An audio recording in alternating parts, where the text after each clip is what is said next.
Hi guys, this video is about 18-year-old Nyair Allen. She was discovered alive at her ex-boyfriend's house, 34-year-old. He goes by Tat, Jackson's Tat on Facebook. The story is that she came to his house, broke into the house. He calls the police, and as he's talking to the police, they hear gunshot, and she's unalive. And this man goes live and show her body laying on the ground, trying to plead his case about what happened to her and how it happened. She breaks in. He makes a whole paragraph on Facebook about what happened and what led up to it, that she broke in. Goes in, she had a gun. She goes in to run up on his new girlfriend, only to find out that she's 3 times her size, and ends up basically the girl gets the best of Nyair. But Nyair claims that they jumped her in the house. Next thing you know, it was I can't say that, an unaliving letter left behind on Facebook that ended up being posted after she goes unalive. And he's saying that she scheduled this post to go out after she did what she did, and nobody believes it, and not even the Nyair's mom. So y'all stay tuned. I'm gonna fill y'all in a bit more. 18-year-old Shamaya Nyair Allen, she's a mother and she's from Indianapolis, Indiana. And a few days ago, sadly, her life was cut short. So Nyair was apparently in a relationship with a man that goes by Jackson Teddy on social media, but his real name is Brian. Now, Brian is 34 and he is the father of Nyair's baby. So the circumstances surrounding Nyair's death, they're extremely suspicious.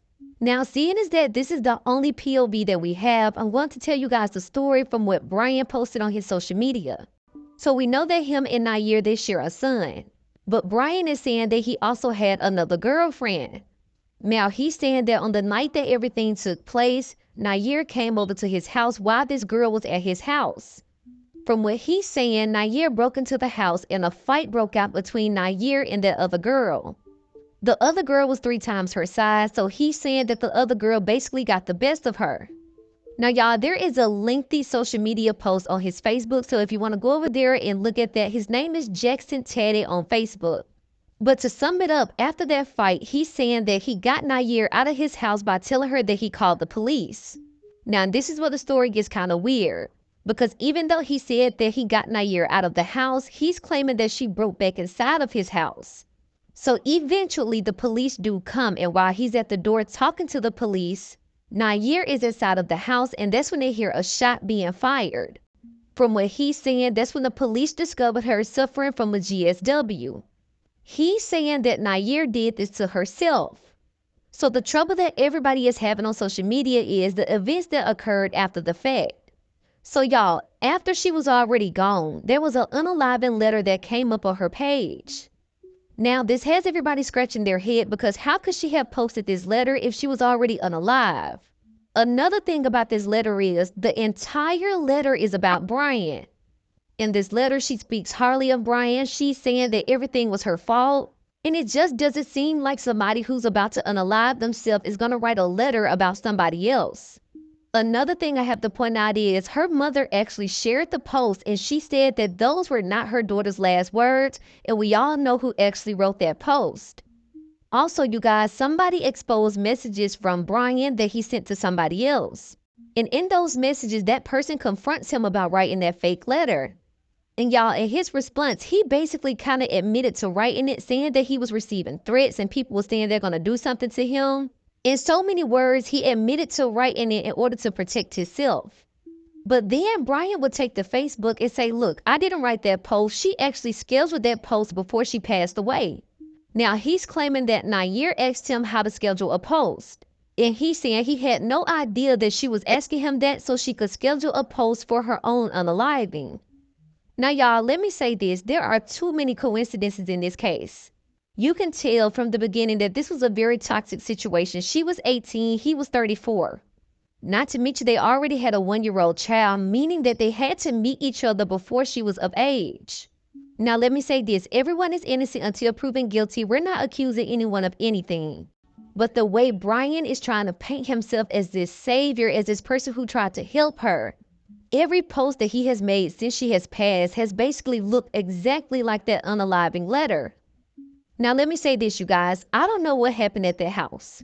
So allegedly, there was another girl there that he was sleeping with. Not only that, he's claiming that her unaliving did not happen until after the police arrived. So if what Brian is saying is true, there should be a police report to back up what he's saying. But y'all, to me, this case is way deeper. This girl was 18 years old. He was in his mid-30s. To me, it's the way he handled her after her death. Posting pictures of the scene, showing where she unalived herself, making it seem as if she was just this troubled person and he tried to save her and it was all her and not him. This is not something that somebody would do that actually loved you. Now, my heart breaks for her family because not only do they have to deal with the fact that she's gone, they also have to deal with all of this stuff that Brian is putting on social media. If you did nothing wrong, why would you write that unaliving letter and post it on social media like it was her? And from what I'm hearing, somebody has been active on her page since she passed away. This case is heartbreaking to me because she was just starting her life. She was barely an adult. And you can tell that he used that against her. He knew that she was young. He knew that she was vulnerable. Like I said before, y'all, to me, this case is way past her taking her own life. There was a lot of things that happened leading up to this situation. Now, I'm really curious as to you guys' thoughts on this case. Do you believe that there is more that went on? Do you believe that Brian is telling the truth? Or do you believe he did something to Nyair and he's trying to frame it as if she unalived herself? Now, like I said before, this man is really a creep. Like, he like young girls. If you could look in this picture, this is 2 girls that's not even Nyair. And it's plenty more girls. Like, I'm not understanding why he hasn't been arrested for SAing girls because they're underage. Like, he needs to be locked away with the key thrown away. He's making all these posts, different posts now today on his story and stuff like that about Nyair. But like, you could tell, like, he really manipulated this girl. He had her since she was a teenager. And what I don't understand how he was able to get away with that. And the mom was okay with it. But not on my watch.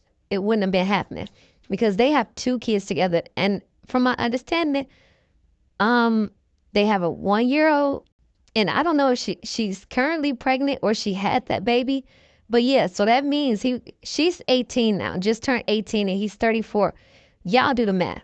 If they got a 1-year-old, and if they had to be messing around way before even that 1-year-old occurred, but he's sick and he needs to be dealt with, like, for real. Let me show y'all these. And from my understanding, what I'm thinking happened is, like, he's a poly man. And I believe, like, she didn't want to have nothing else to do with being poly, being with other women because I think she had kids by him. I think she really wanted to just be a family and raise the kids together. And so she didn't want that. So he broke up with her. They broke up with each other. I don't know. But he ended up having another girl in that house. And she was pregnant as well, from what I read. I feel like he used her and threw her away when he was done with her.